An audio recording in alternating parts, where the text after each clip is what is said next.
కాలవేస్తున్న సందర్భంగా టీడీపీ నాయకుడు కావచ్చు, మా కార్పొరేటర్ కుమారుడు దాదు కావచ్చు, అక్కడ వర్క్ ఇన్స్పెక్టర్ కావచ్చు, అధికారులు అందరూ ఉన్నారు.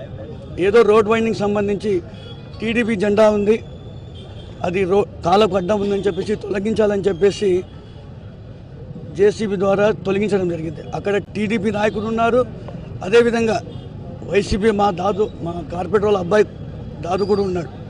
నేను ఒకటే చెప్పదలుచుకుంటాను, ఏ జెండా కూడా మా వైఎస్ఆర్సీపీ ఎప్పుడు ఎవరికి కూడా వ్యతిరేకం కాదు. మేము జెండా తీయాల్సిన అవసరం మాకు లేదు. అక్కడ అధికారులు ఉన్నారు, వీళ్ళిద్దరు ఉన్నారు. అక్కడ ఏ విధంగా ఆ జేసీబీ అతను తొలగించినారో కూడా ప్రతి ఒక్కరు కూడా వీడియోలు చూశారు. ఇది ఒక కేవలం కక్ష సాధింపుతో మాత్రమే. కూటమి నాయకులు ఏ విధంగా ఏం చూస్తున్నారో కక్ష సాధింపుతో ఈరోజు వైఎస్ఆర్సీపీ నాయకుడు అక్కడ ఉన్నాడు.